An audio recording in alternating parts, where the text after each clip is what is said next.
Can you Okay, hear me now, I just Patience? hit the record button. Yes, I can hear you. Okay. And Yes. is there a moment when we'll like get a family portrait and have everyone show us who they are? It all Sure. depends. We'll try that later. Sure, we can do Today is that the day. later. You guys are Yeah. co-hosts, so we can do that later. Dr. Okay. Catherine, I'll let you run the show. Yeah. Thank you. Thanks, Doc. Good evening, everyone. Welcome to our first of hopefully many series where we're going to talk about health, right? This is our first journey. This is my journey, really, that I have decided to embark on. Having recently lost my only brother to diabetes, which led to complications of, heart disease and eventually renal failure. I've decided as part of my healing journey, I should probably start doing something about a big problem that we have in a part of the world, which is non-communicable diseases. I think many of us are always aware of the impact and the scourge of communicable diseases in our region, being mainly HIV and TB. But not many of us are aware, or is it front of mind about the fact that non-communicable diseases, specifically type 2 diabetes and hypertension, are actually the leading causes of death in our part of the world. So it so happened that a couple of months ago, soon after I had buried my brother, without her knowing, my sister Patience, who is calling in from Washington, D.C., reached out to me, informing me about some interesting developments that she had got into in the area of wellness. And through my conversation with her, she introduced me to this amazing specialist doctor, Dr. Dieter, who is calling in from Texas in the United States.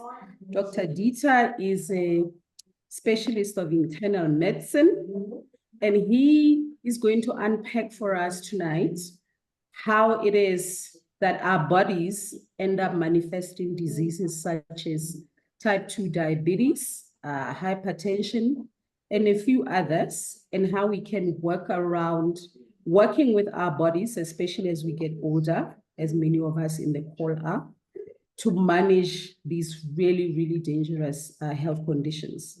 So tonight is a start of many. And really what we are aiming to do with this is for him to share with us the science of how these diseases work mainly. And he's very good. He's extremely good at making the science easy to understand, which was very impressive to me, even though I am a scientist myself, but I thought, wow, this is a man that knows how to demystify these complex concepts. And as such, I wanted to share with you guys how this whole thing works and how it is that we can use it to hopefully start impacting and changing our own lives and getting on this wellness journey, but also to try and help as many others as possible in our region. And ultimately, by so doing, we're going to be helping our governments do better in terms of the burden of non-communicable disease management. So with that, if you don't mind, I'm going to turn it over to Dr. Dieter.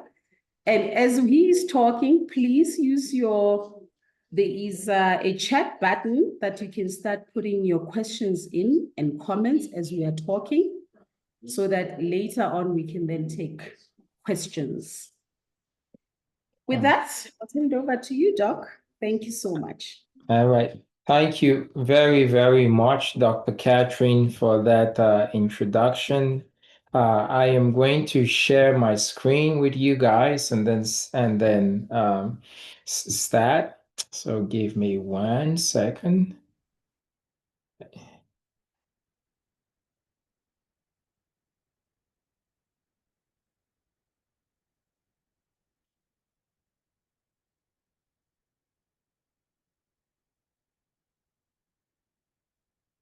Okay, so my first name is Dieter actually, and Africans, we have strong names, and when people cannot pronounce our last names here in the state, we try to make it easier. So I go by Dr. Dieter, even though it's my first name, just to make it easier for people to pronounce.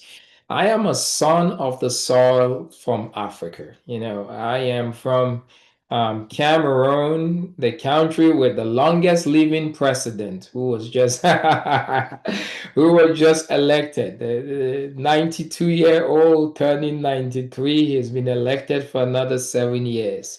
That's where I'm from. You may laugh, what of you? It's something to laugh about. But I am originally from Cameroon, and as you heard Dr. Catherine said, I am an internist. I'm also a pediatrician.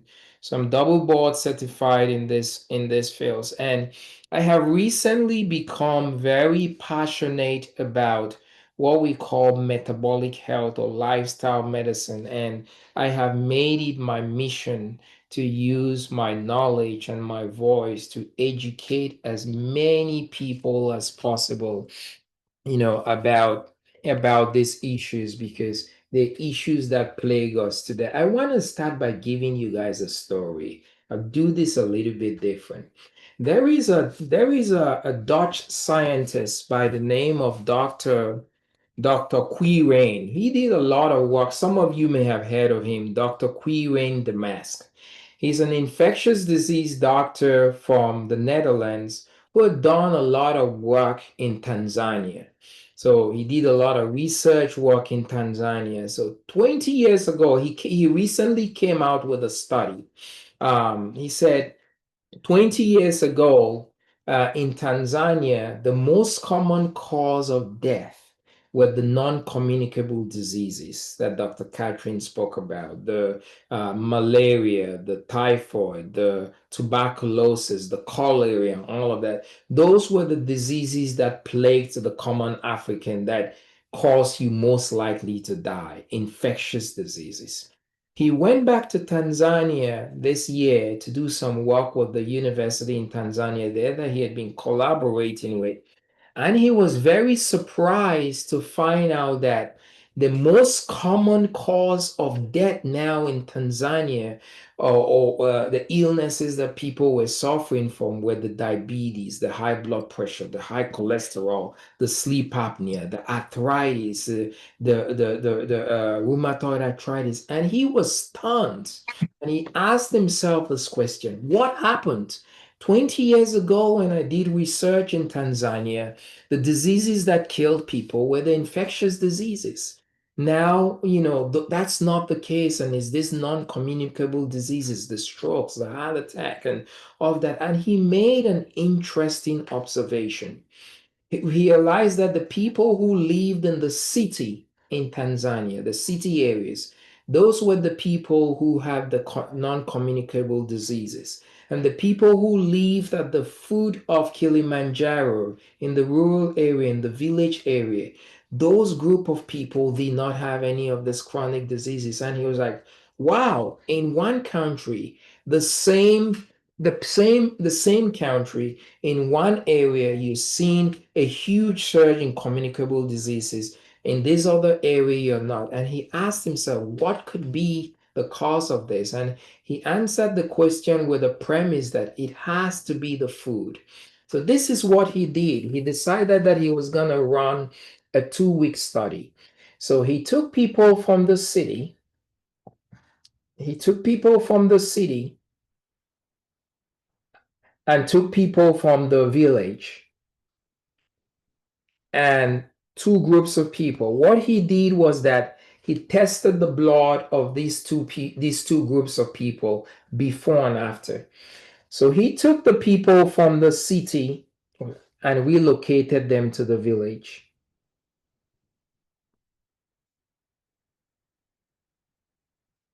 Relocated them to the village for 2 weeks, and in those 2 weeks, he fed the people from the city just village food that was eaten by people in the rural area. Okay.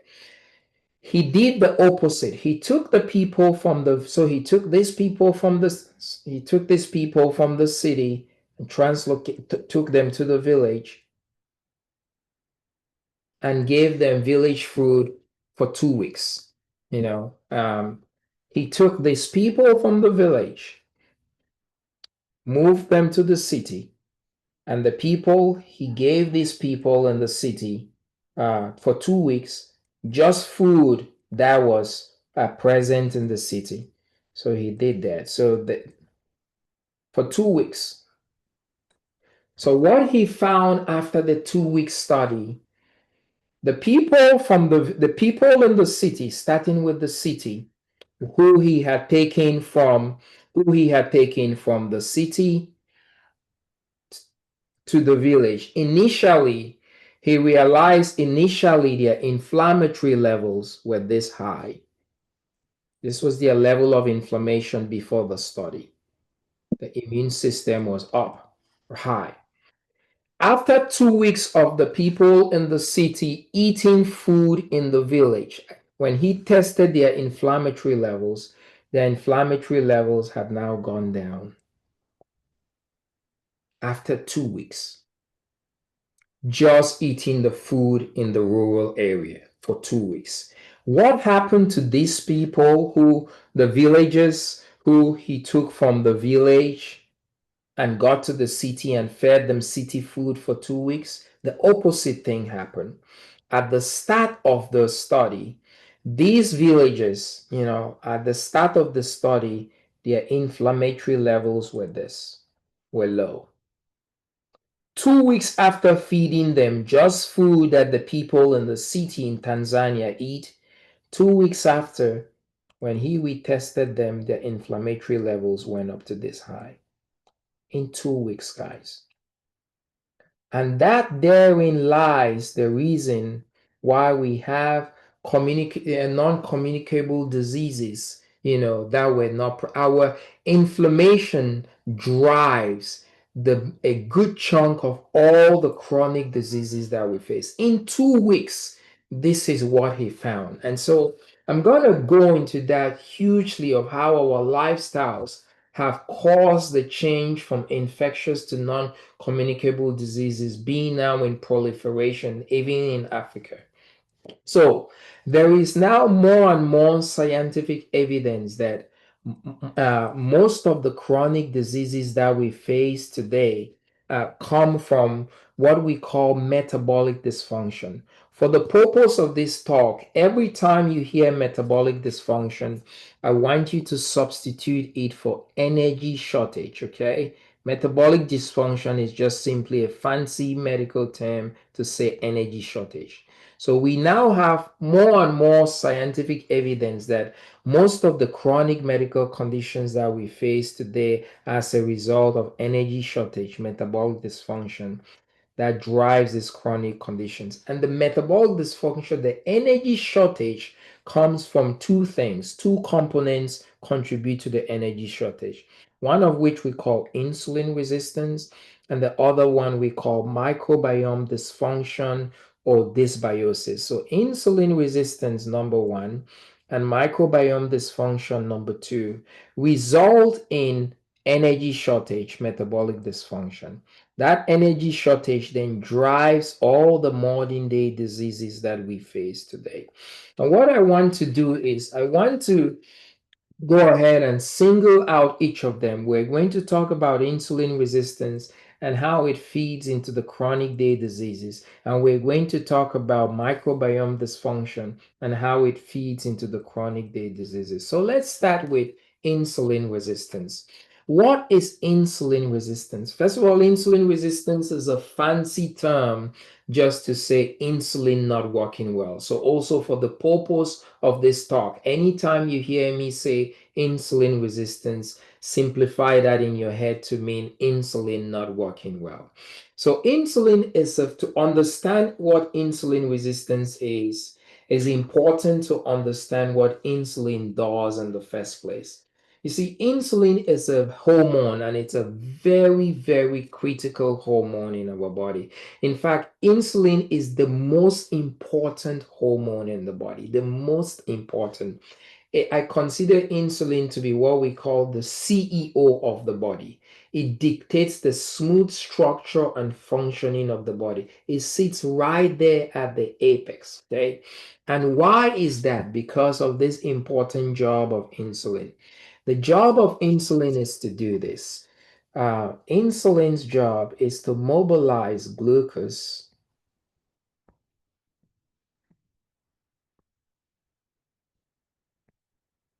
out of the blood into the cell. You see, when we eat, the end product of digestion and absorption is the release of glucose into the blood. When that glucose is released in the blood, insulin mobilizes that glucose out of the blood into the cell. When glucose gets into the cell, the glucose goes through an organelle called the mitochondria. You may remember in your junior science days that the mitochondria was called the powerhouse of the cell.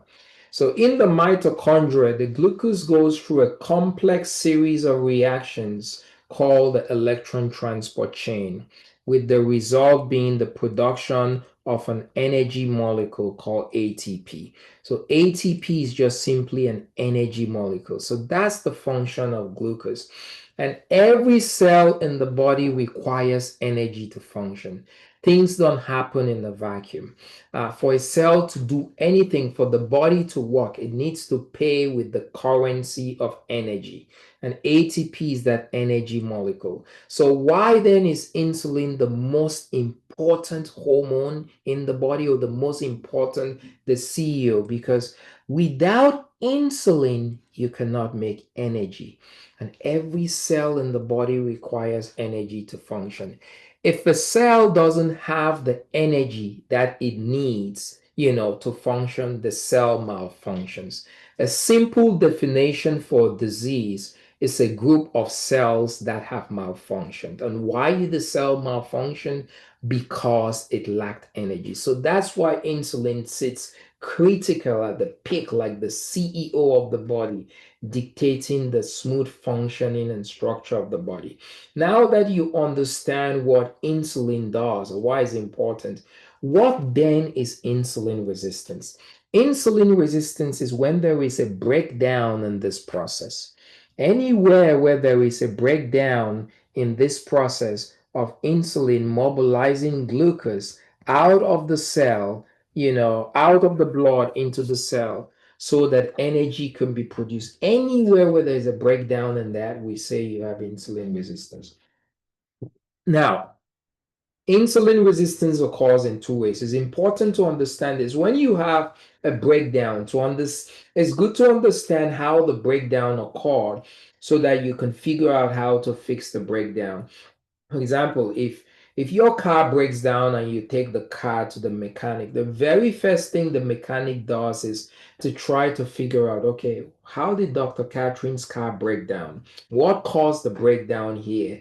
Once the mechanic answers that question, has a diagnosis of what caused the breakdown, then the mechanic can now address and fix the break. So I want you guys to understand what causes a breakdown, the insulin resistance, what causes your insulin to go from working well to not working well. And there are two things that cause insulin resistance. The first is what we call too much fat. And the first then leads to the second process, what we call too much insulin. These two things cause your insulin to be ineffective or not be able to do the job that they're supposed to do. I want to start with too much fat, okay? We need fat because our body cycles between dependence on glucose and dependence on fat, okay? 80% of the body's energy needs is glucose. The other 20% is of its energy needs is fat. So we cycle from depending on glucose to depending on fat. So at nighttime, when you're fasting, when you're sleeping, your body's glucose levels are low. When your body's glucose levels are low, the body usually switches its dependence from glucose to fat. So we need fat. You know, from every food we eat, the body has to store some of the calories as fat. But too much fat is not good. And this is what happens. When you, how do you get to developing too much fat, which causes you to have insulin resistance? When you consume food, if you consume any food that is in excess of the calories that the body needs, the body takes those excess calories and converts those excess calories into fat. Okay? Now, this is how a cell is supposed to look like normally. A normal cell. Now, when you consume more calories and the body converts those excess, I'm gonna draw a replica of that cell, and the body converts those excess calories into fat, the body doesn't know where to put those excess calories or those that excess fat that is converted in. The body now goes and takes that fat and lumps that fat into this cell.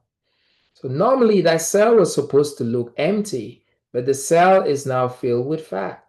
So I call this what you call a fat pregnant cell, okay? A cell is pregnant with fat. Now that's a problem because you know normally the job of insulin is that when you have glucose in the blood, insulin is gonna command the cell to take up glucose. So this cell that is free is gonna be able to take up glucose. Glucose goes through the electron transport chain, resulting in energy. You now have this cell that is pregnant with fat. Now, when glucose comes to this, when insulin comes to this cell and knocks on the door of this cell, knock, knock, knock, cell, I got glucose in the blood. I want you to take it up, pass it through the electron transport chain so that we could make energy so that the body's functions can continue to go on. You know what this fat pregnant cell tells insulin? It says, hey, I'm sorry, I have no room in the inn. The inn is full. If I were to open the doors to let glucose in, I have no place for glucose to lay its head.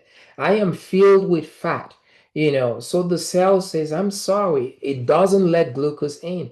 And the cell is telling the truth. You know, it has no room. It is fat laden or pregnant with fat. So the cell doesn't let glucose in. If glucose doesn't go in, glucose doesn't get used to produce energy, you have a deficiency of energy, you have a breakdown, you have insulin resistance.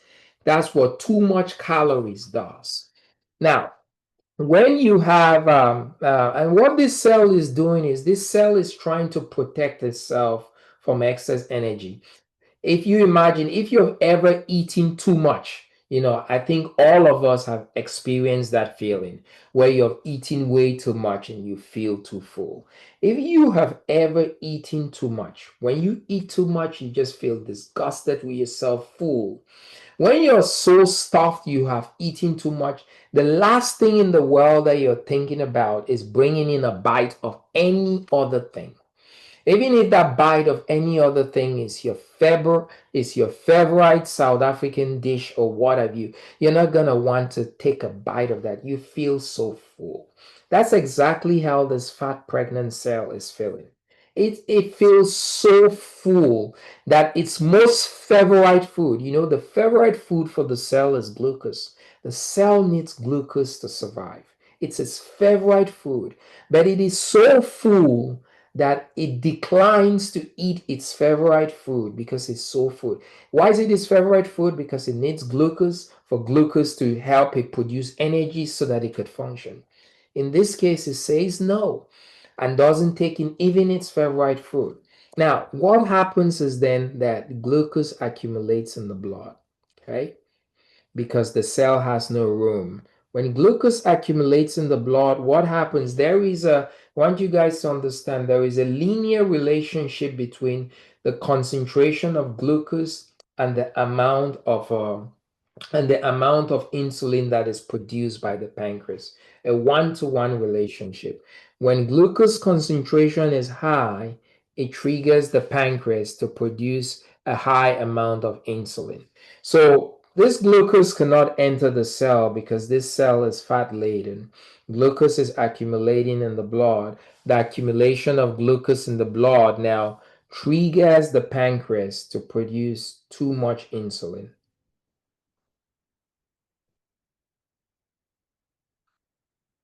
Too much insulin. Now, too much insulin is no good. Remember, I described insulin as being the CEO of the company. It dictates the smooth structure and functioning of the company.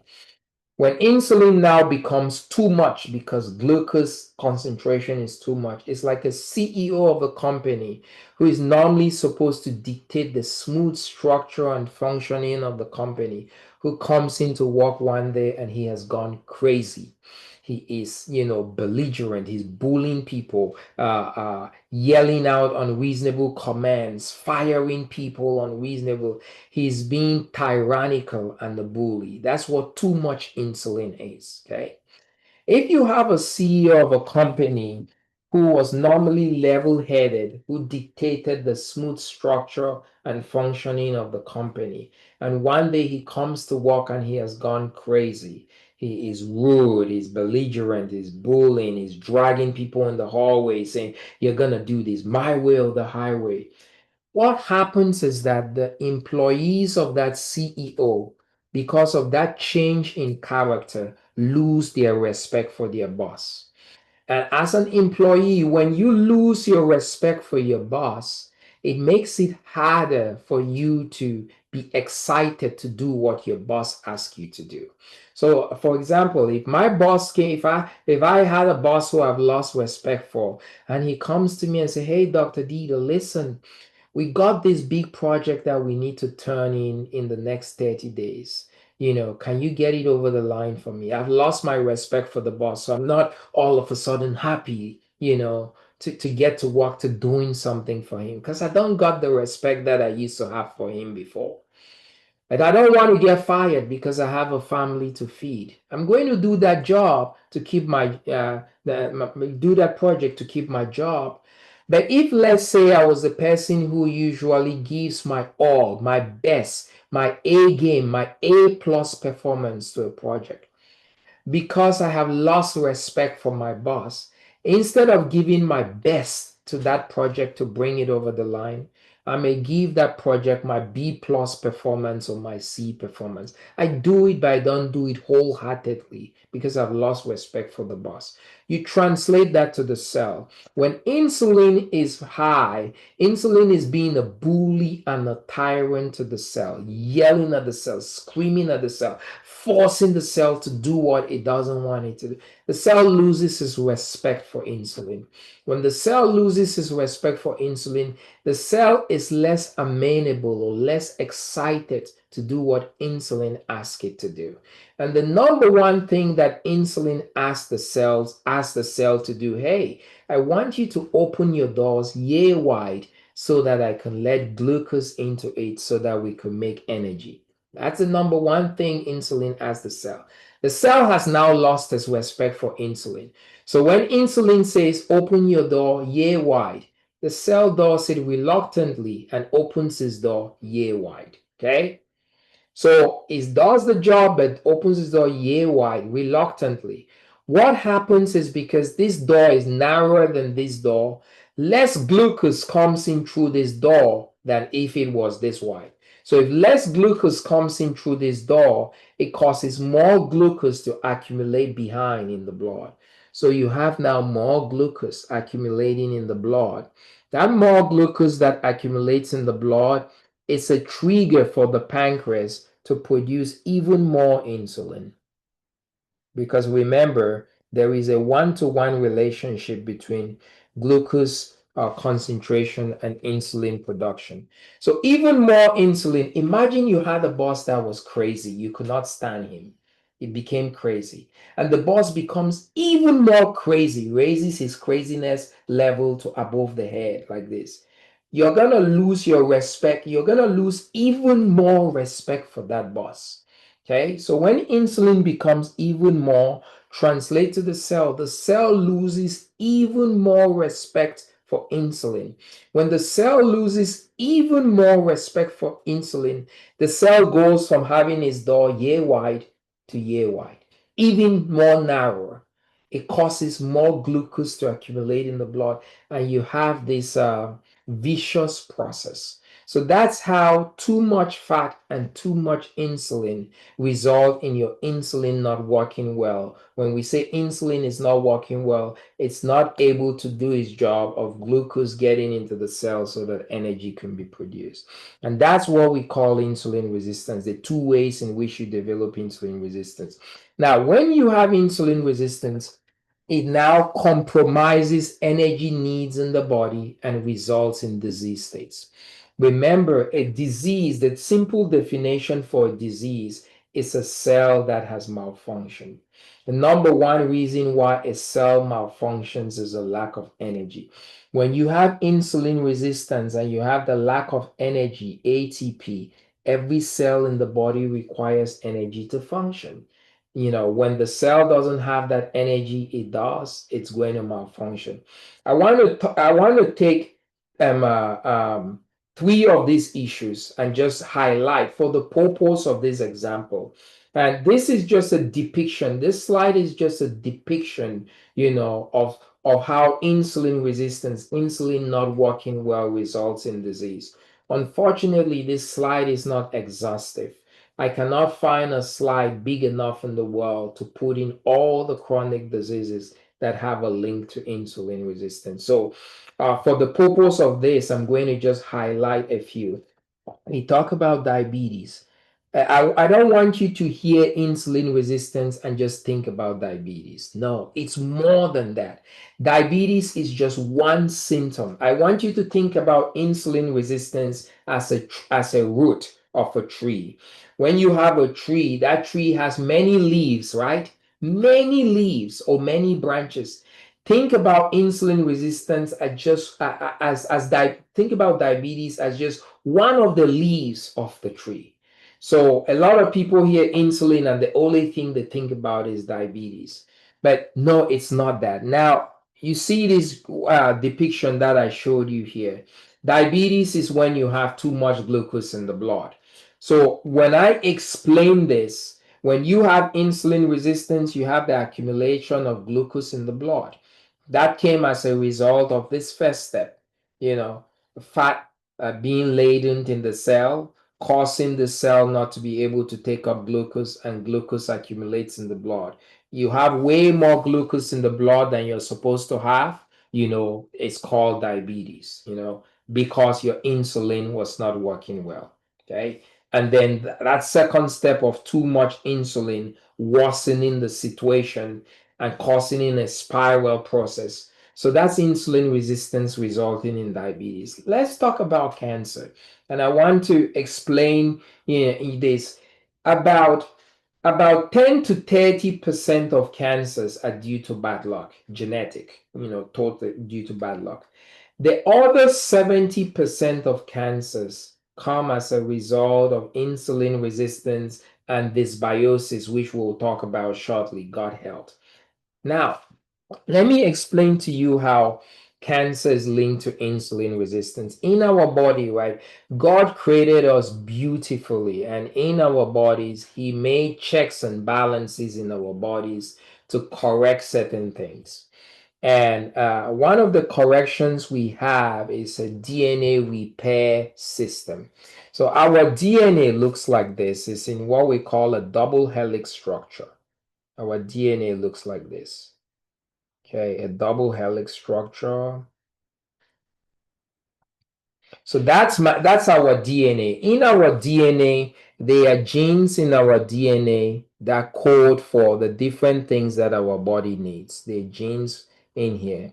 Now, those genes need to be transcribed or to be decoded if you need to produce the enzyme or the hormone progesterone, that the hormone progesterone is coded in these genes. It needs to be decoded for it to be produced in the body. There is a process called protein synthesis that happens in the body for all the genes to be decoded to produce what the body needs. For protein synthesis to occur, the DNA has to unwind. So let's say if the gene for progesterone is located in this area, this double helix structure will need to unwind like that in that area, and the remainder of it remains in place So the double helix structure unwinds in that area. When it unwinds in that area, it now exposes these genes. And it exposes these genes. There is a protein synthesis decoding mechanism that comes and runs across these genes, and decodes them to produce the hormone it needs to produce, or whatever it needs to produce. In this case, we're saying progesterone. So this is happening multiple times in our bodies. All the different things that we need, the neurotransmitters, the water, all of that, they are coded in our genes. The DNA code has to unwind. So think about your DNA code doing this multiple times. It is in a wind state, and then it unwinds. It winds, it unwinds. It winds, it unwinds. A repeated process of it's in its wind state, unwind state, wind state, unwind state, where it's going from here like that. What happens after DNA synthesis is over? It goes back to this state. But for it to code the genes, it has to be at this stage first, unwound. So it's doing this repeatedly to produce the gene, to produce all the proteins and things that we need. Imagine a repeated motion of wind on wind. It causes wear and tear to the DNA. It's just like you have a door that you have to repeatedly open and close. You're gonna have wear and tear to that door.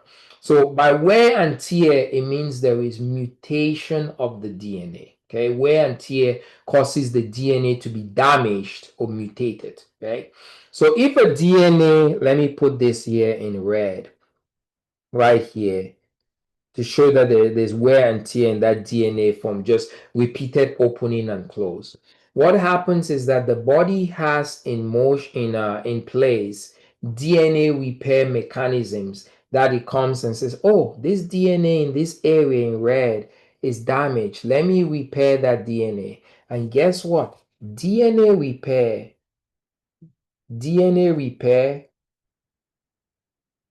can you guess what it needs? DNA repair needs ATP, energy. You cannot do DNA repair without energy. So when you have a deficiency of energy, that is as a result of insulin resistance, you don't have ATP. These mutated genes cannot be repaired. These damaged genes cannot be repaired. The damaged genes now propagate into a cancer. 70% of cancers are as a result of insulin resistance and dysbiosis. The other 10 to 30% are bad luck. Energy, lack of energy. I want to touch on high blood pressure, and I cannot go through all of them, but I just want to give you guys depictions. High blood pressure, how high blood pressure is linked to insulin resistance. You see, we generate our blood pressure from the arteries. Our arteries look like this. Okay. In our arteries, there's a spacious cell that lines the wall of our artery. That spacious cell is called the endothelial cell.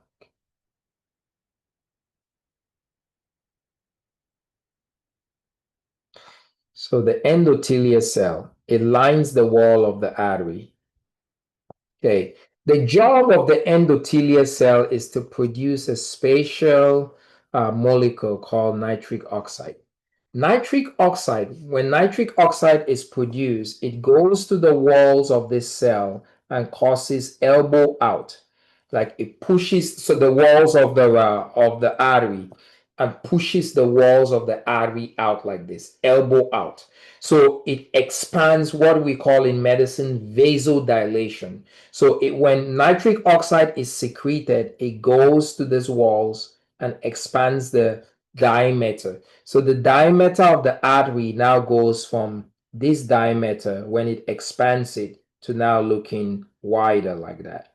You know, a wider diameter, the pressure in the pipe with a wider diameter is lower than the pressure in the pipe with a smaller diameter.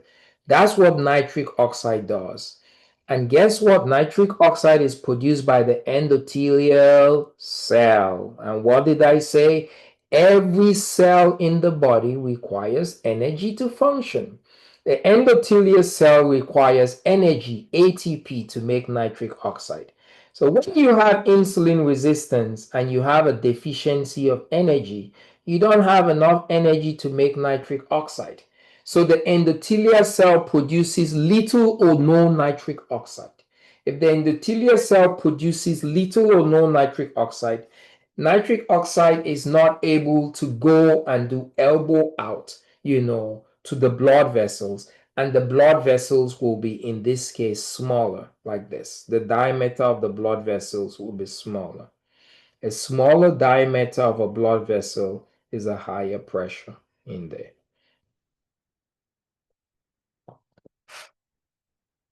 Everything in the body requires energy. That's my conclusion over and over again, my fellow Africans. We need energy to function. The cells need energy. When there's a deficiency, it results in that. Again, for the purpose of time, we cannot go through all of this, but I hope that those 3 examples help you see how insulin resistance ties to all of the diseases that we face. The other thing, we'll talk about the microbiome, because we said that the microbiome is the second thing, microbiome dysfunction, that feeds into the energy shortage that causes the chronic diseases. What is the microbiome? First, let's understand what the microbiome is. God, in his infinite wisdom, when he created you and I, he decided that he was going to put in our large intestine 30 to 100 trillion bacteria in our large intestine. Those 30 to 100 trillion bacteria in our large intestines are called the microbiome. Okay. They have an important function. Now, we're supposed to live in what I call a symbiotic relationship with this bacteria. We do for them, they do for us. We scratch their back, they scratch us. Now, what we're supposed to do is we're supposed to provide them food and shelter. We house them in the colony, we provide them shelter, provide them food. The other thing they're supposed to do in turn for us is they're supposed to do all of these functions. Help to, and I want to go through all of them. First, they help to break down fiber. Fiber, first of all, is food for the microbiome. The second thing is that they protect the gut from pathogenic bacteria. The word pathogenic just simply means disease-causing bacteria. So it helps to protect the gut from disease-causing bacteria. And the way it does that is in the production of a very special fatty acid called a short-chain fatty acid. Now, I want you to visualize this. The cells of the gut that make the wall of the gut align together, one to another, like where my fists come together. Think about, this is a cell, this is another cell. They line together to form the gut wall, okay? Cell to cell, cell to cell, cell to cell, cell to cell, forming the wall. Where my fists come together, this junction here is called the tight junction, okay? It's like a security checkpoint, okay? The tighter it is, the stronger the integrity of the wall there. These short-chain fatty acids, which are only produced by this bacteria in the gut, we cannot get these short-chain fatty acids from anything. We cannot get them from food or whatever. They're only produced by the activity of the microbiome. Those short-chain fatty acids come and pour cement on this area and cause that area to remain tight, to reinforce the tightness, the integrity of that. And that's how it helps to protect the gut. Because if this area is not tight and it becomes loose, okay, a little bit loose, just even a little bit loose, bacteria can seep in from the looseness into the blood. That's what we call leaky gut syndrome. Seep in from the gut into the blood and cause infections, cause chronic inflammations, and what have you. So protecting the gut like that. The other thing is that our microbiome helps to train your immune system. Our immune system is our defense line. It helps to protect the body from illnesses. And the microbiome is charged with training the immune system of how it should appropriately respond to a threat, or how it should appropriately respond to something which may be a perceived threat but not a threat. Okay. And why is that? That's because 70%, you may not know it, 70% of the body's immune system resides in your gut. 70%. The other 30% of the body's immune system resides in the bone marrow, the lymph nodes, the lymphatics. So the microbiome is in charge in training the immune system on an appropriate defense strategy. This is how it looks like.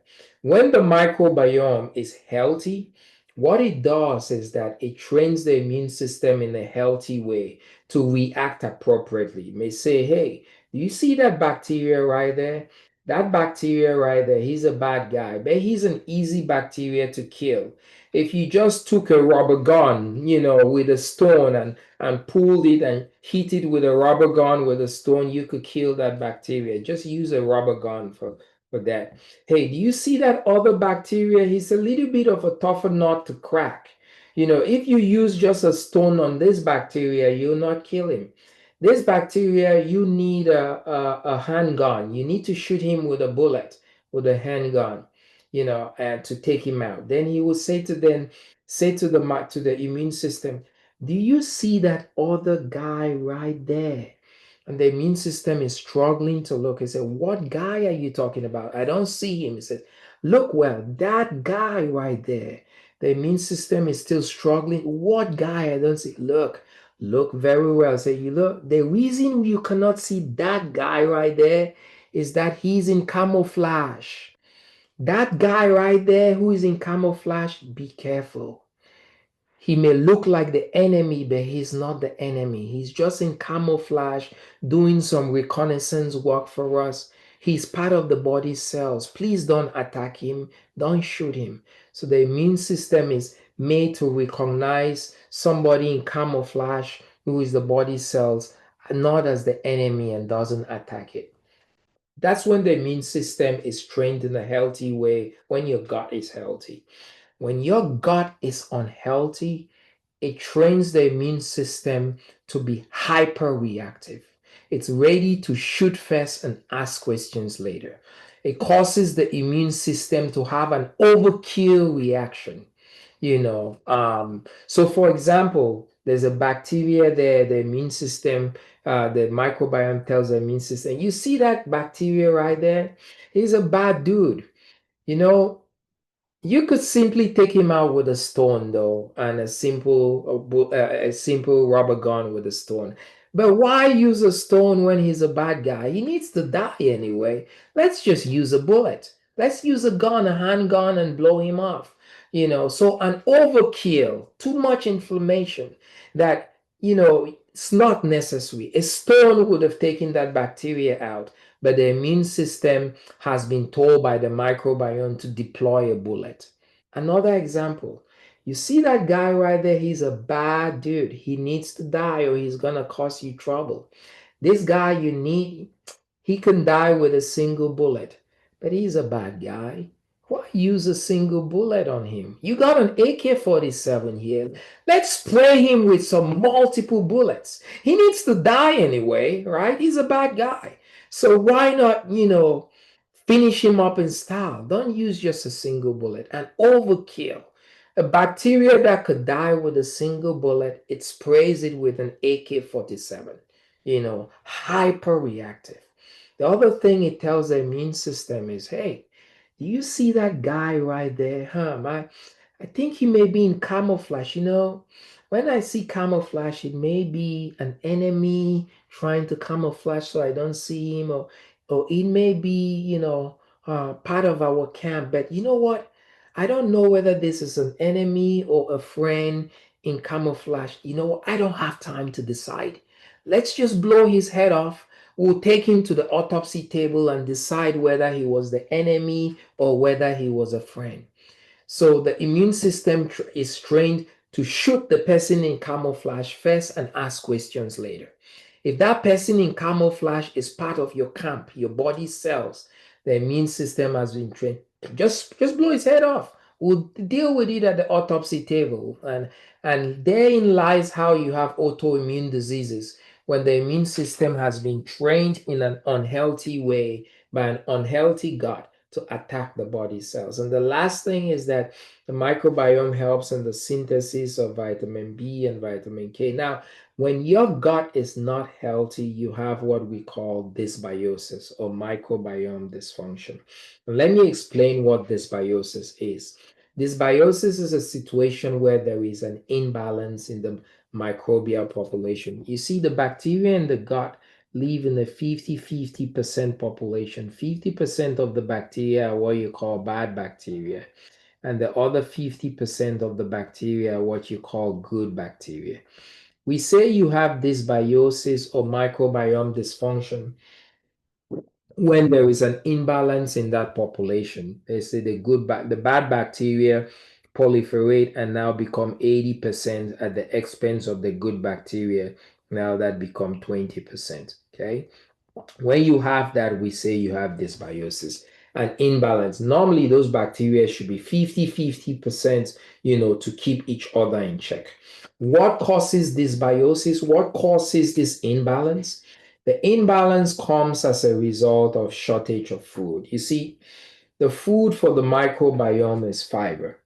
And unfortunately, with modernization, the Western world has exported most of its food, or a lot of its refined foods and what have you, and the ideas, to Africa. That's why 20 years ago in Tanzania, we did not have this non-communicable diseases as the top causes of death, and now we do. It's in Cameroon, it's in Nigeria, it's in everywhere, it's in South Africa, which, Dr. Catherine, you've made me aware of. We're consuming so much ultra processed foods that do not have fiber. Now, when there is a shortage of food, so I put it this way, when there is a shortage of fiber because of what we are consuming or not consuming, it sets into motion survival of the fittest. Okay, survival of the fittest, where the bad bacteria that are usually the stronger bacteria hoard the little fiber that is there as food, hoard it to themselves, and then they say to themselves, to keep a hold on this fiber, to keep our grip on this fiber, let us go ahead and increase our army so that we can continue to keep a hold on the little food that is there, resulting in the good bacteria being suppressed and the bad bacteria being high. That's dysbiosis. Every living organism needs food. And when there's a shortage of food, fiber, you're going to have trouble. A lion in the jungle of Africa and a bacteria in your gut, they're all living organisms. They all need food. And fiber is food for the microbiome.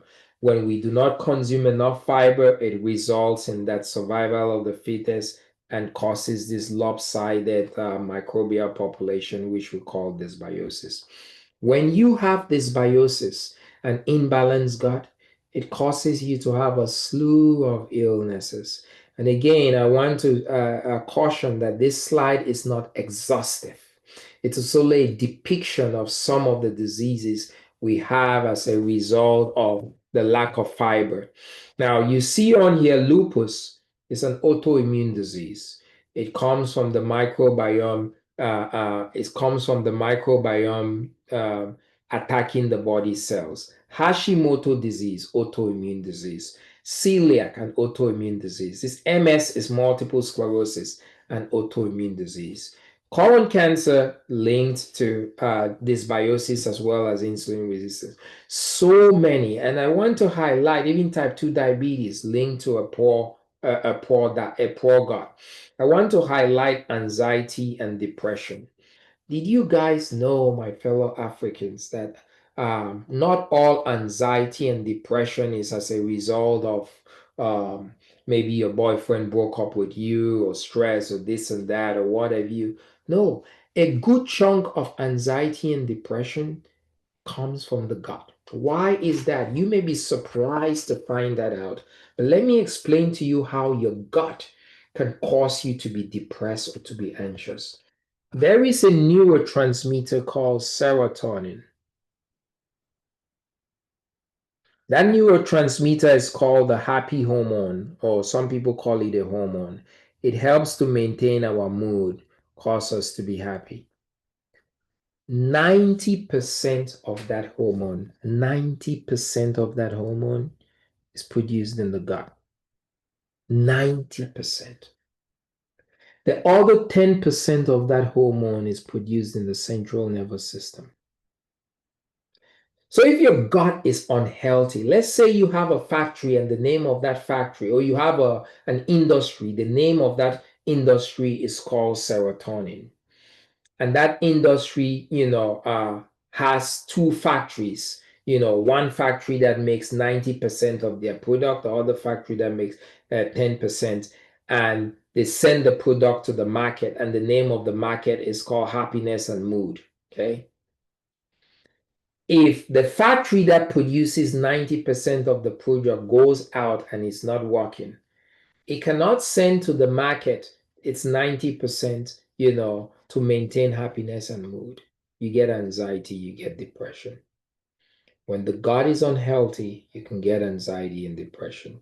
If you reverse your gut health and restore your health, your anxiety and depression can go away. And there are people who have done so in 2 weeks, 3 weeks, just by beginning to restore the health of their gut. This slide here, I call this slide the metabolic sequence of disease. Okay.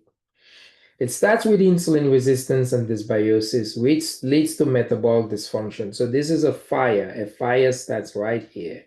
Okay. It leads to metabolic dysfunction, energy shortage, which leads to damage and injury to the cell. Anytime a cell is injured, it's going to cry out to the immune system. The cell cries out to the immune system deploys an inflammatory response. The immune system way of protecting the cell is always to deploy an acute inflammation. So the inflammatory response gets to the cell, but when it gets to the cell, the problem here, it finds smoke in the cell. It doesn't find fire. The fire started 2 houses ago at insulin resistance. So the immune system's inflammation is not able to take care of the problem in the cell. The problem continues. Because the problem continues, you continue to have this process. You continue to have the cell crying out to the immune system. The immune system is deploying inflammation, results in diseases and symptoms. All from this fire that started here.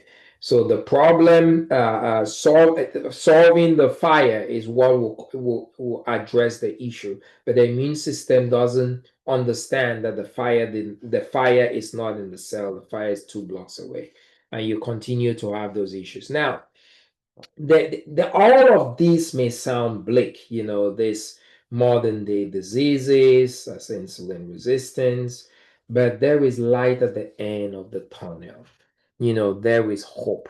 There is now scientific evidence that if you reverse the core of the problem, you reverse the insulin resistance and dysbiosis that resulted in the metabolic dysfunction, the energy shortage, you can reverse the disease state. Remember, a disease is the result of a cell that has malfunctioned. The cell malfunctions because of lack of energy. If you restore that energy, the cell comes to function again.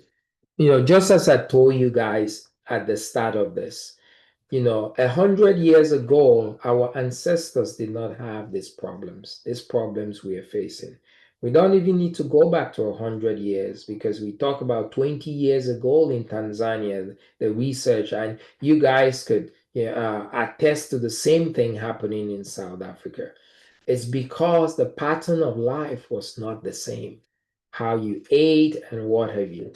So there is hope in that. If you can restore this energy shortage, you can reclaim your health. And I put it in this way very simply for you to depict. If you have a car, if any of you guys have ever ran out of petrol or ran out of gas, When you run out of petrol in your car, that car is gonna stop. That car stops because its energy source is gone. It doesn't stop because there's an intrinsic failure of the engine. No, just because the engine doesn't have the energy to power it.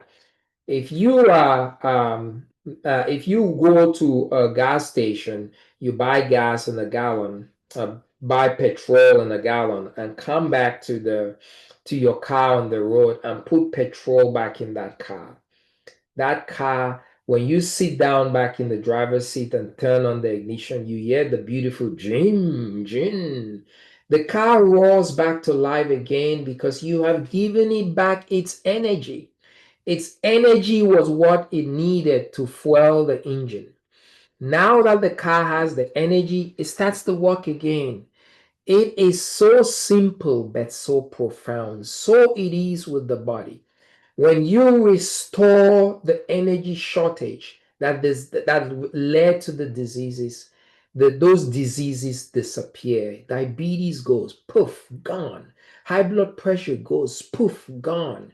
High cholesterol goes poof, gone. You name it. Anxiety, depression goes poof, gone, because you have restored the energy shortage that resulted in the diseases. And there is a tool that has become my very favorite tool, which is a huge solution to this. It's become my favorite tool as a physician to help patients to be able to reverse the energy shortage. And that tool is called the Feel Great System. It is made by a company that asked a very important question. The company asked the question, why is it that 100 years ago we did not have these non-communicable diseases?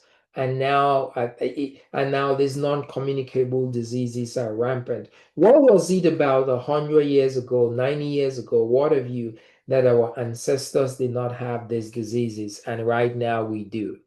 And they answered the question that it had to do with the foods, the phytonutrients present in foods.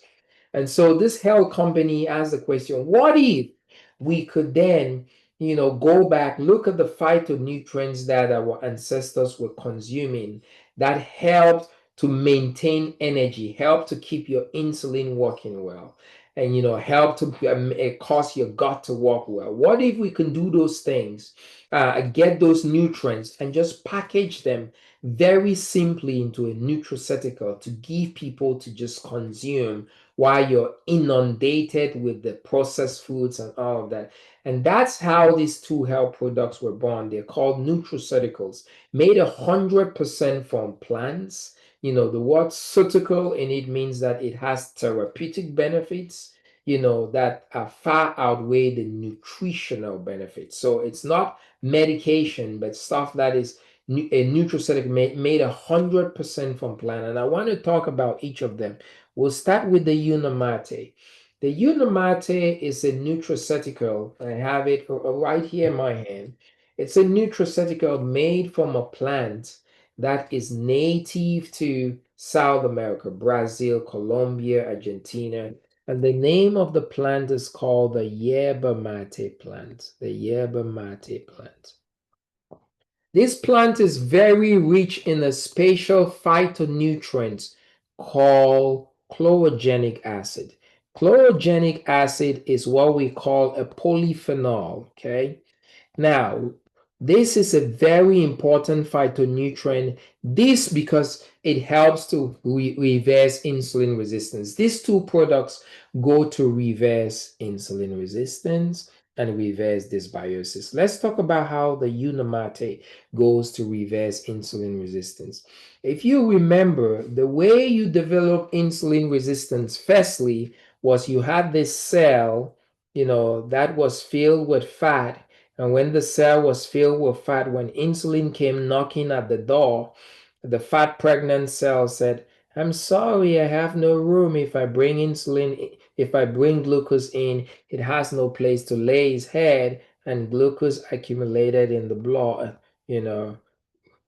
like that. Now, you have the Unimate, which it has as a property causing lipolysis. Lipolysis is just simply a fancy medical term to say fat burning, okay? To burn fat.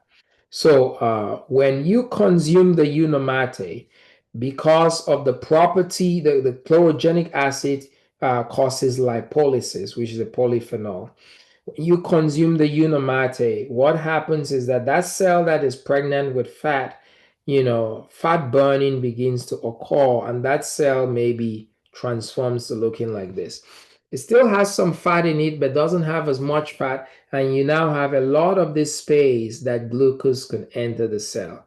As you continue, as lipolysis continues to occur, fat burning continues to occur, this cell now returns to its status quo where it is empty.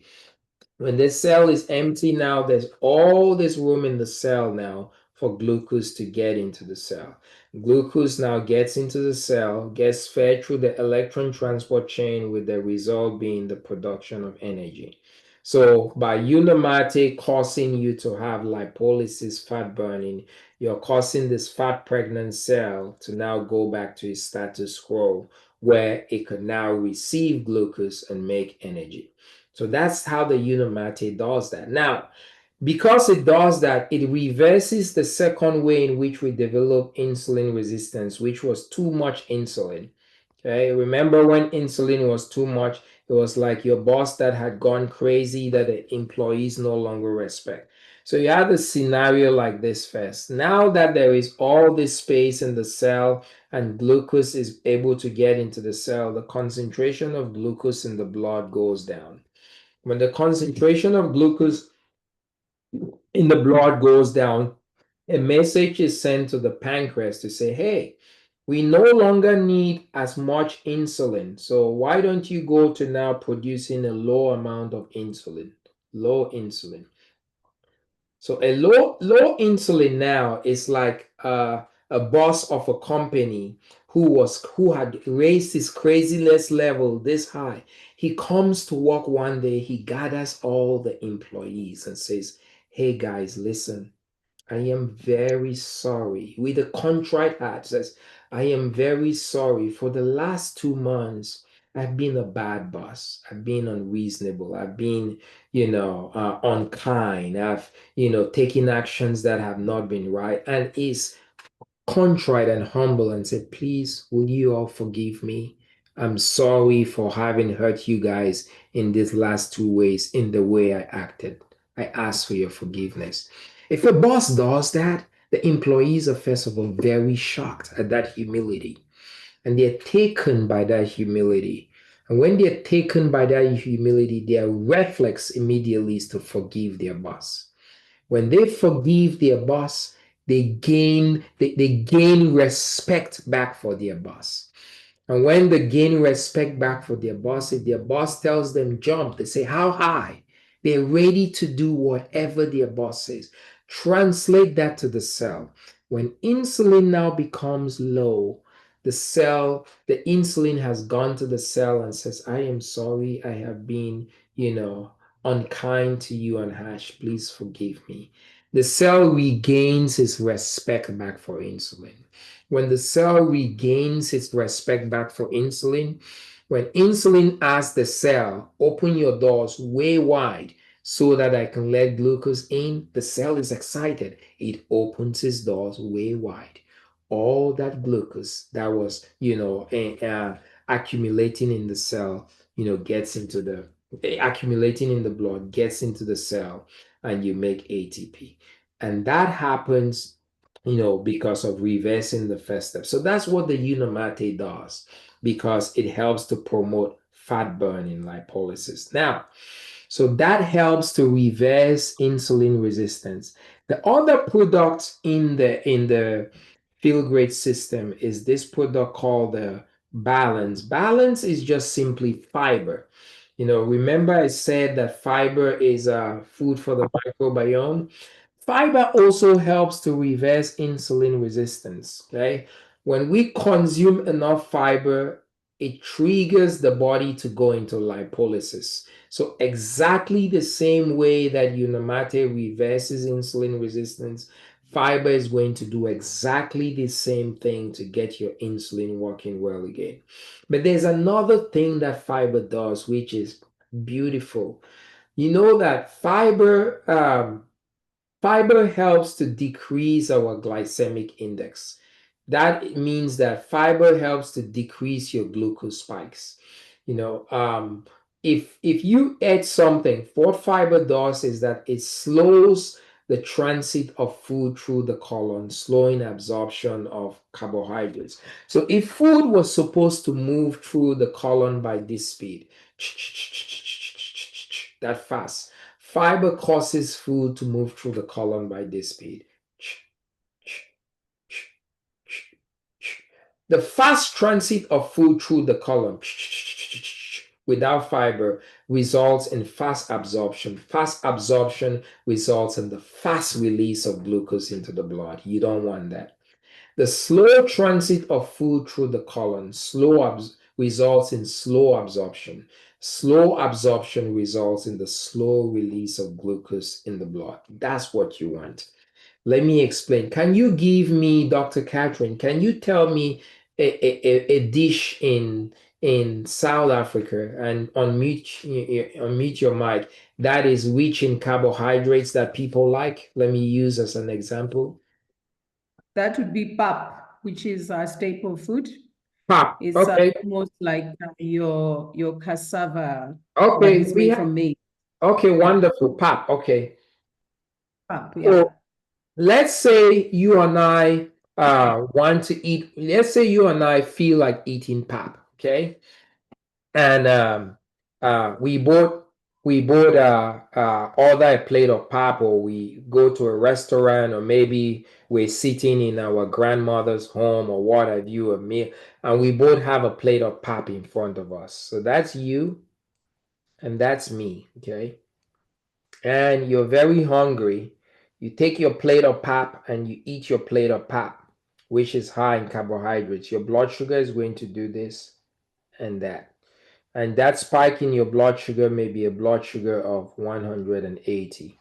So for me, I have a little bit of knowledge that when I consume fiber, fiber is going to slow the transit of food through the colon, slow absorption of carbohydrate. And I have knowledge that the balanced product is high in fiber. So what I do is I consume the balanced product first. I drink it, drink it first. And then after drinking it, I eat exactly the same quantity of pap that you ate.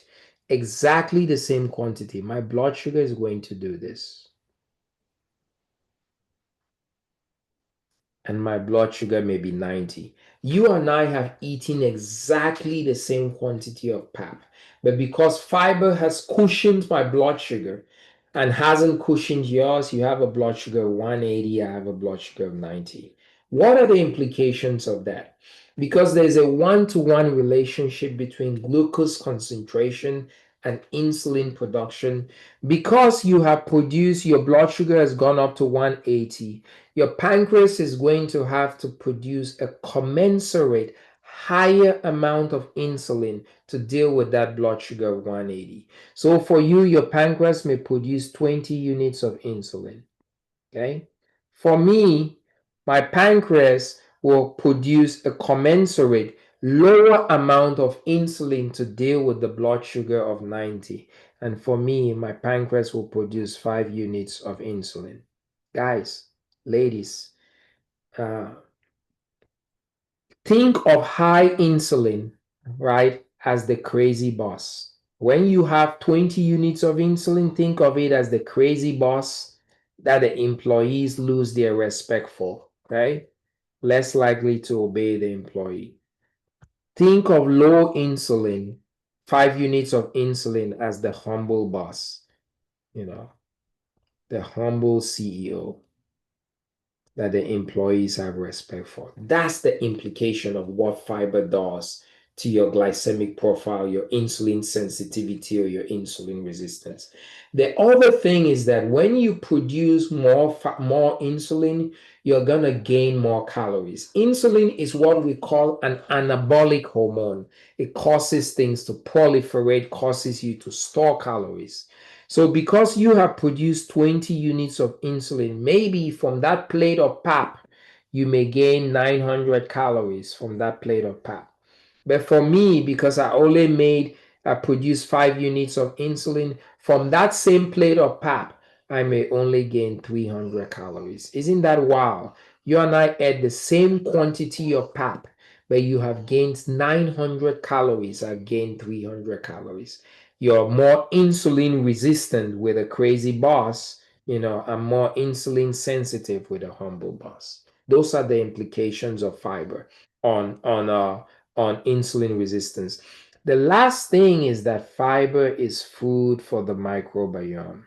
And because it is, then it reverses dysbiosis. Remember, fiber, food for the microbiome. Every living organism requires fiber.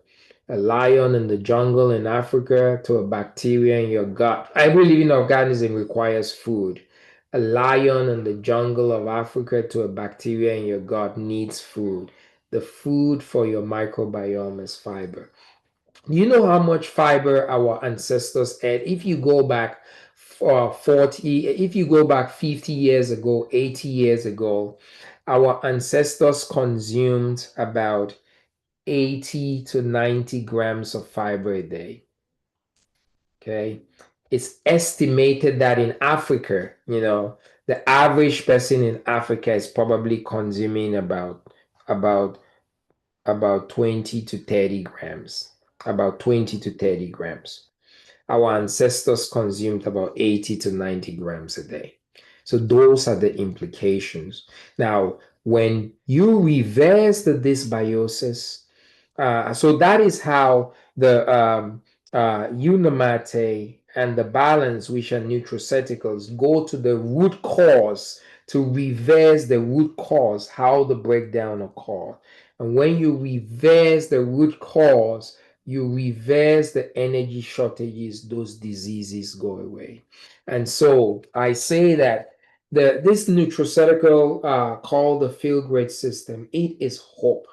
It is hope to our communities. It is hope to us in Africa that the Western world has imported its processed foods to us that has caused a change from infectious diseases as a major killer to the non-communicable diseases, that we can address the core of our issues and reclaim your health. What I want to do right now, before I turn it over to you, Dr. Catherine, I just want to show some testimonies of some different people who this has helped and transformed them. I will start with me.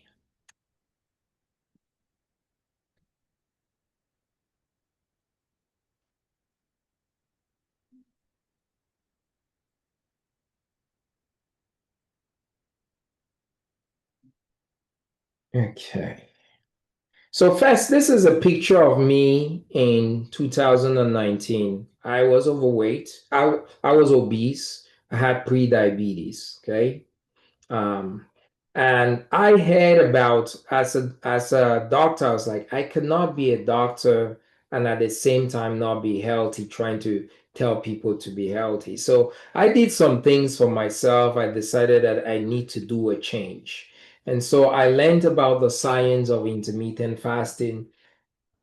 And I started doing intermittent fasting, and I was able to lose 25 kilograms. And I went to looking like this, okay? In that picture, I lost 25 kilograms, but I was still what you consider to be overweight. I was still not at what you call my ideal body weight. For somebody my weight, sorry, for somebody my height, my ideal body weight should be 74.5 kilograms or 75 kilograms. So in that picture, I was still weighing what's that? I was weighing 89 kilograms. I learned about the Feel-Great system and what it could do to reorder my metabolism, and learned about insulin resistance. And after 2 months of being on it, this was my transformation in 2 months. Okay. I lost 14 pounds, which is the equivalent of about 7 kilograms. Equivalent of about 7 kilograms in 2 months. That's what that did for me. I used to have a high cholesterol. My total cholesterol was 261. I was able to, in 3 months, using the nutraceutical, drop my total cholesterol down by 64 points to 197. And this is my LDL, what you call the bad cholesterol.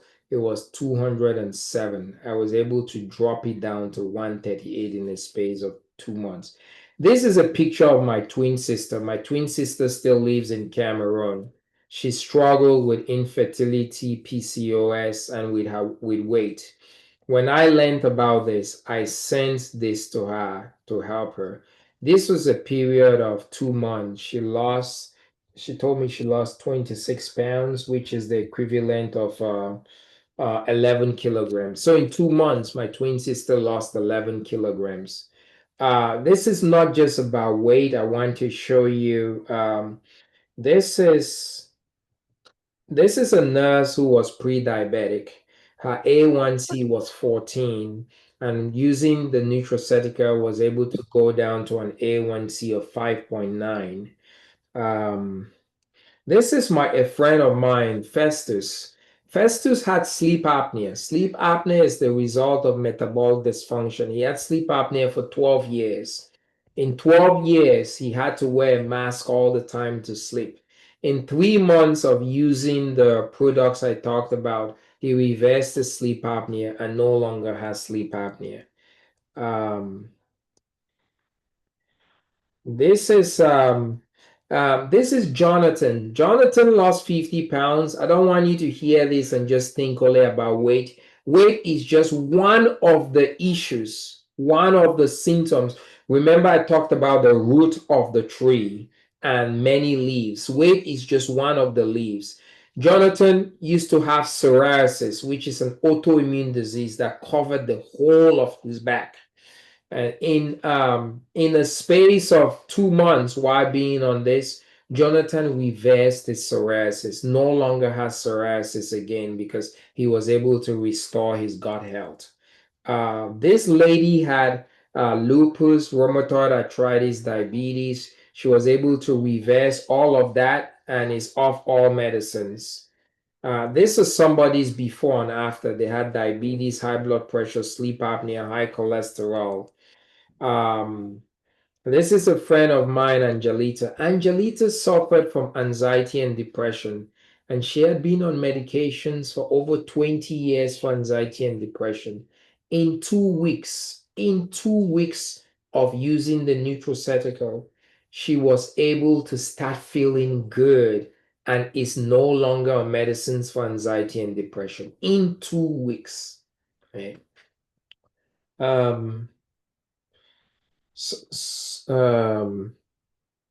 This is John. John was a diabetic for 25 years. 25 years. John had an ulcer on his foot that could not heal. And in 1 month on being on the product, John was able to heal that ulcer and he reversed his diabetes. John is not a diabetic. He's a year over now and he's not a diabetic. Reversed his diabetes in a space of 1 month. I'm trying to look for some other things to show you here. This is my friend Natasha. Natasha is a pediatrician. We went to medical school together. Natasha had PCOS. Natasha had pre-diabetes, insulin resistance. She was the one who introduced me to this, brought me to the knowledge of this. This was her before and after picture, what that did for her. So just many, many stories of people. I have a financial advisor here in I cannot show you guys all the stories. There's so many stories of so many people. This is a lady who had was diagnosed with early onset dementia. Her family was thinking about putting her in the nursing home. After 1 to 2 months of being on this was her transformation. Her memory is now back to normal.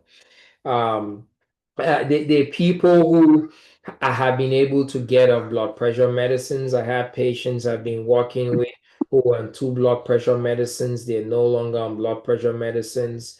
And the list goes on and on and on.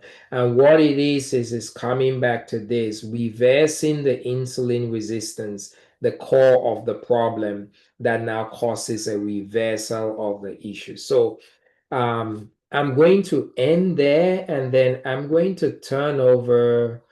I'm going to stop sharing my screen, and then Catherine, I'll turn that over to you to moderate, ask questions, and I'll be happy to take any questions and explanations and what have you. And I also have the a way if you want me to demonstrate on how to use the product and all of that stuff. I'm just going to let you moderate from here. I'm just here to serve. Great. Thank you so very much, Dr. Dieter. That was incredible. Can I just ask members in the call by using your reaction button? Let's give Dr. Dieter his flowers. That was an amazing, amazing presentation, and we are grateful Thank you. for that. Thank you. Amazing. Thank you. We learned so much tonight. Some of us were reminded of our basic metabolism and biochemistry. Many probably had never heard some of these things before, but you did an amazing job of breaking it down for everybody to understand it so well. I'll always think about my insulin as the crazy boss going forward. Before I can see people raising their hands, but the first thing that I want to share in case this question comes up is that I also have my products. I started using them today. And for those of you who may be wondering, this product here, the Unamate, to me, it tastes like Lipton iced tea. It's actually very, very nice. It's very refreshing and it tastes like Lipton iced tea. I love that about it. And with balance, what is really incredible about this product is that even as you're drinking it, you can really feel it fills up your mouth. I mean, you can feel that you're drinking fiber, which is really, really fantastic. And it also tastes quite similar to the other one. So they are all very refreshing and pleasant products to consume. So if you've ever had to deal with any of these products, that some of them are just really, really nasty, this is not them. So yeah, with that, I'm going to ask Difu. So you have a question, please unmute your mic.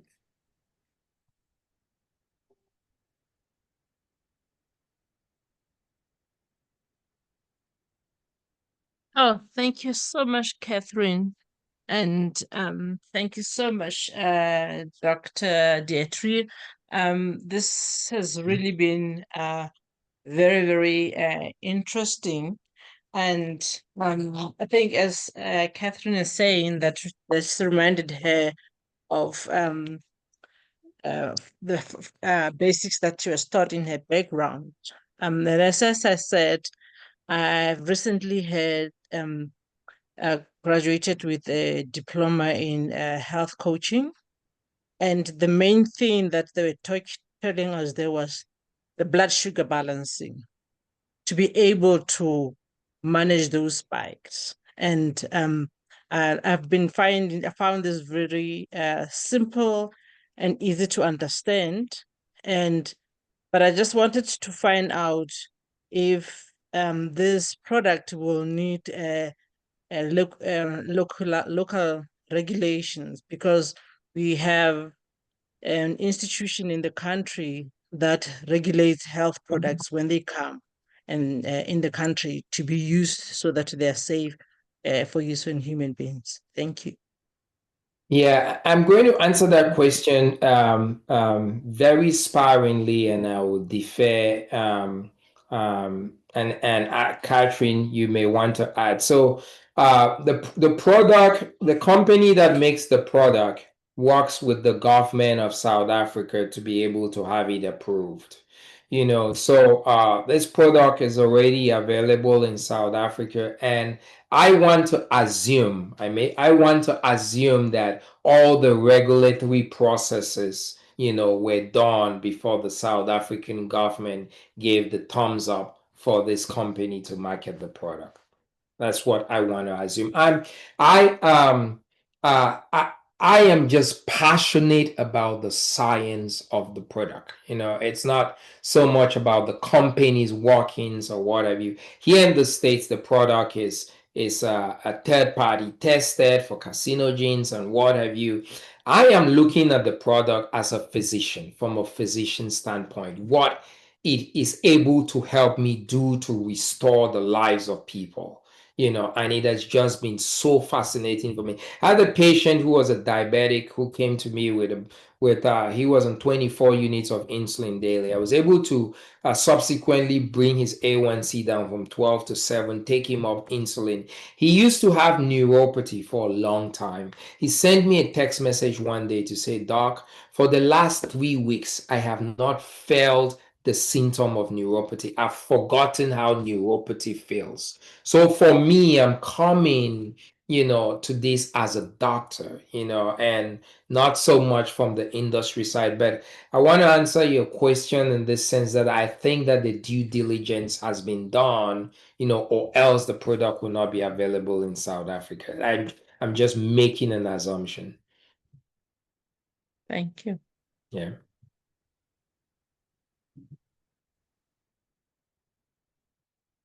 Any other questions that need to be voiced? I'm also checking the chat room. Let me just see.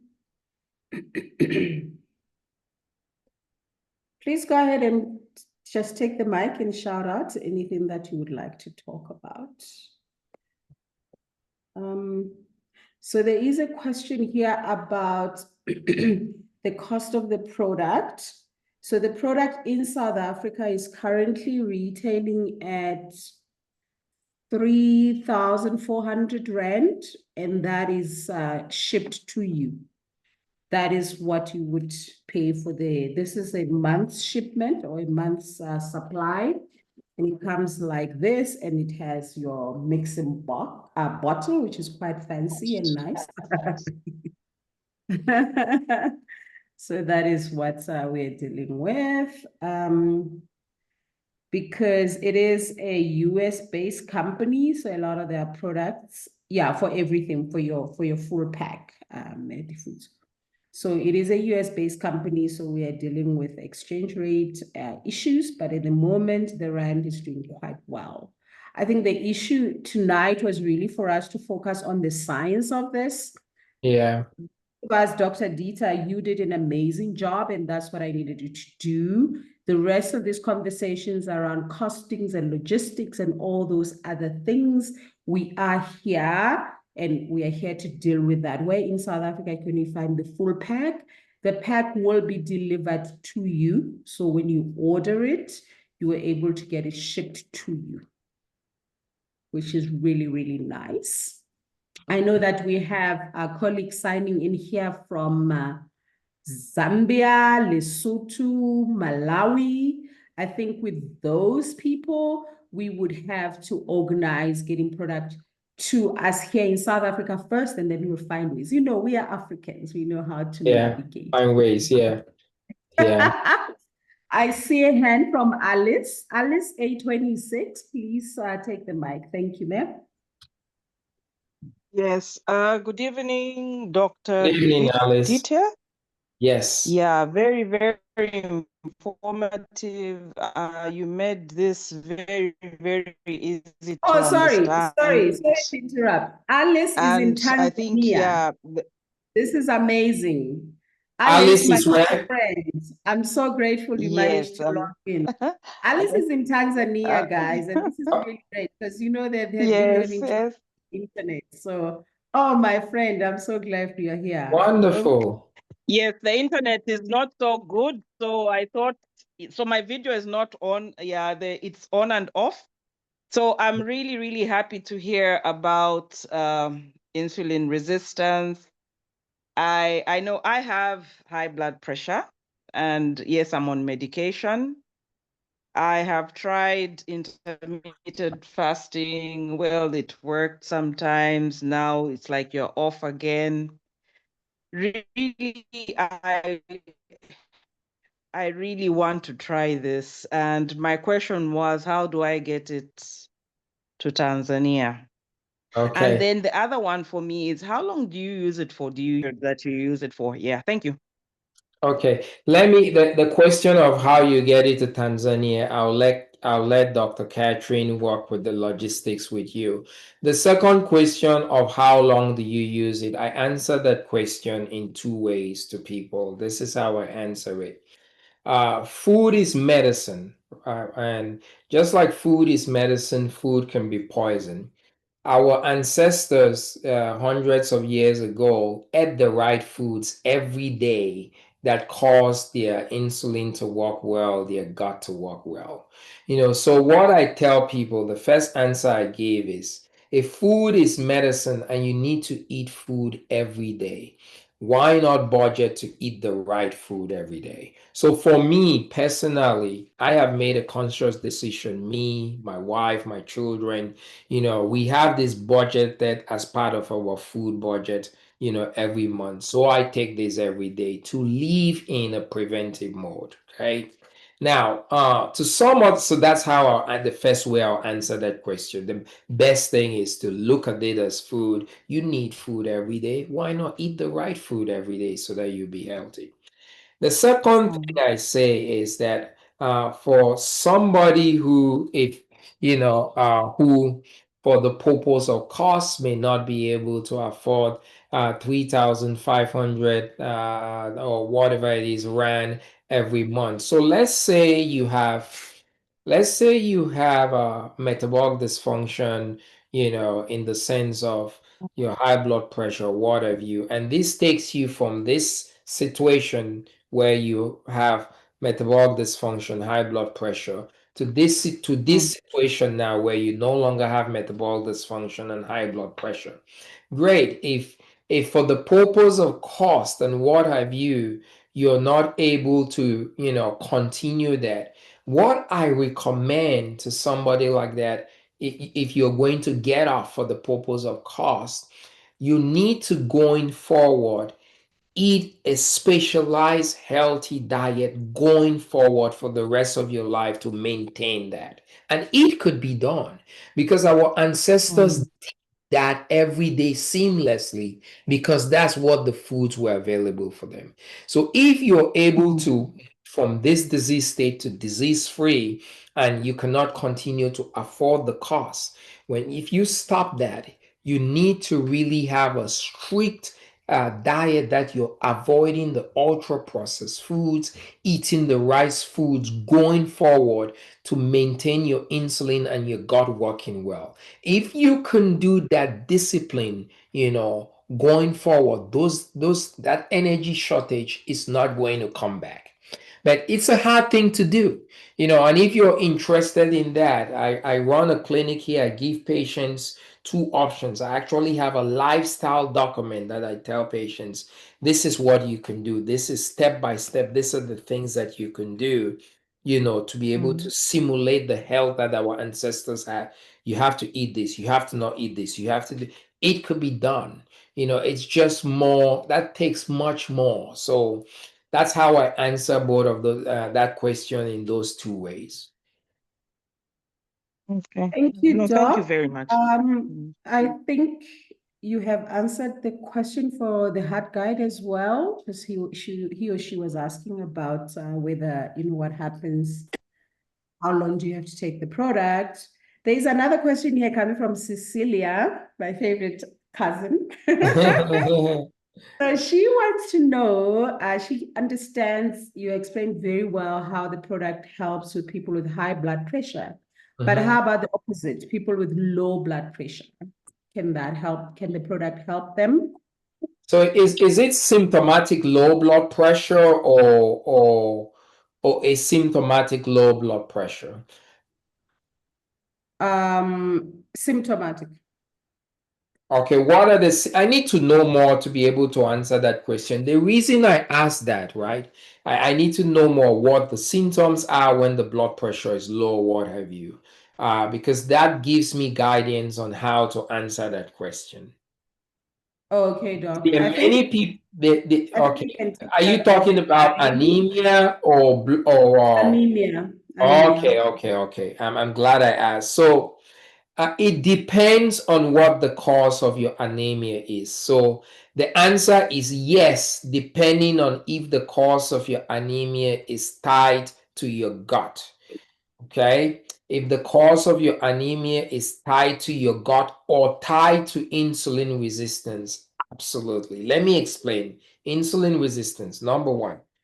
When you have insulin resistance, it can cause you to have abnormal bleeding, irregular periods, then a high loss of blood. Okay, some women with insulin resistance have PCOS. Their periods drags out for 2 weeks. When you are bleeding longer, a normal period for a woman should be 3 to 5 days.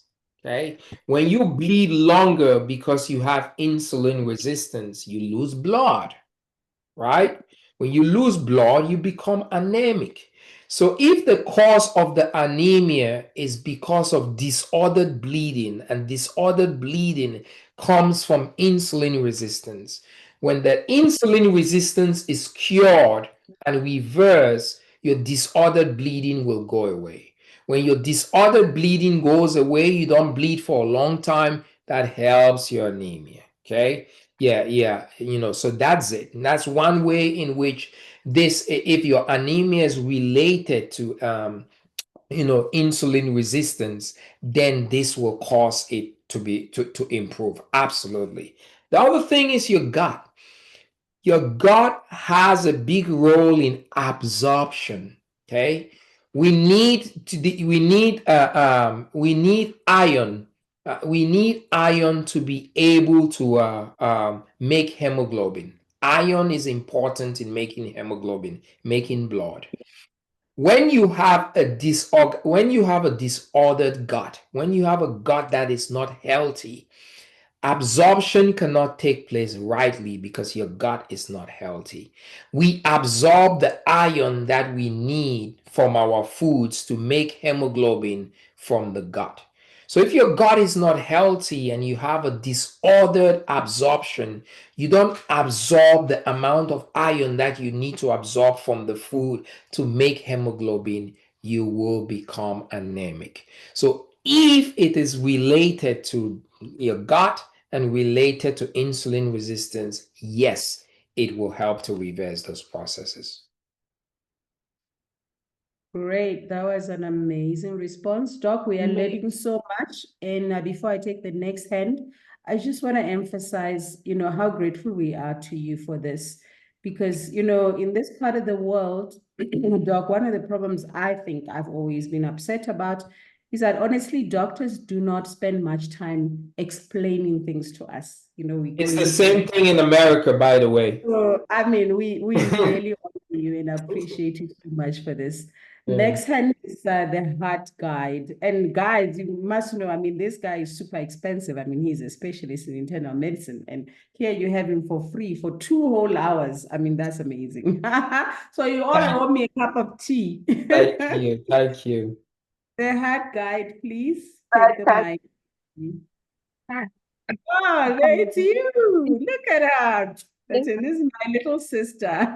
Okay. Thank you very much. This has been absolutely interesting. So for me, I always find that emotions are left out of the equation, and that's where I want to ask the question. So in my work, I explore how the emotional, energetic, and spiritual dimensions of the human experience influence well-being and performance. Mhm.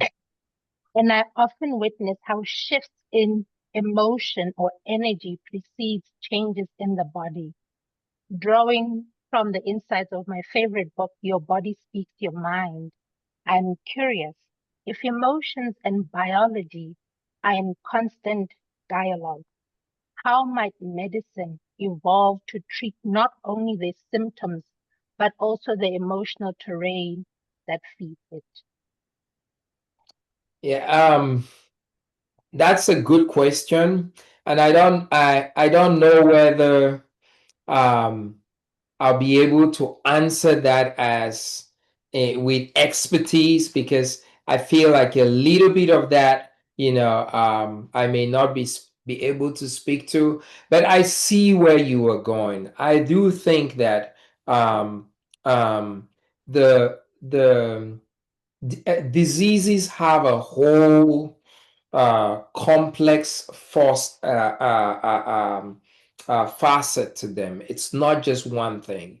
There is the mind, there is the body, there's the soul. The mind is where you're talking about emotions. Your mindset can actually influence, how you are receptive to therapy or treatment or whatever you. So all of those have to be taken into consideration, when addressing disease. I do agree. But my look on it is staying in my lane. Like, I could be an expert, in addressing the metabolic aspect of disease.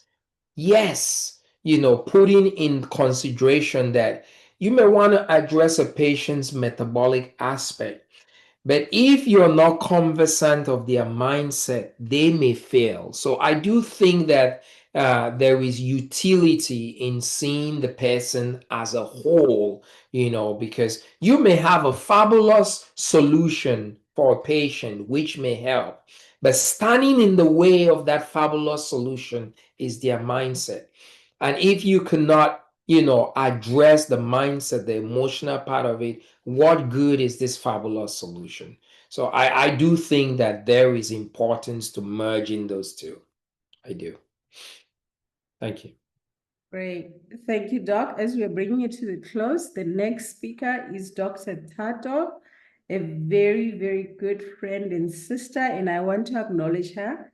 And for your information, Patience and Dr. Dita, Dr. Thato leads the HIV prevention strategy of South Africa, the best prevention strategy for HIV in the world. This is the Wonderful. brains behind all of that work. So I just want to acknowledge Wonderful. Wow. for I'm glad to everything have you on doing. here. She's an amazing friend and super humble. So Dr. Thato, please take the mic. Thank you so much, Dr. Catherine, my friend. And good evening to Dr. Dita. I don't know why I'm assuming you're in the evening, but this is me.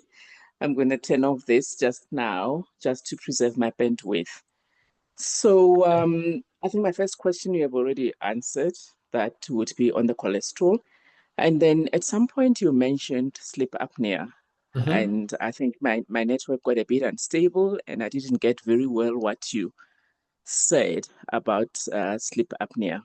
Okay. Are you able to just say that again just a little bit so that I can get that? Yes, I'll tell you sure. why. Yeah, sure.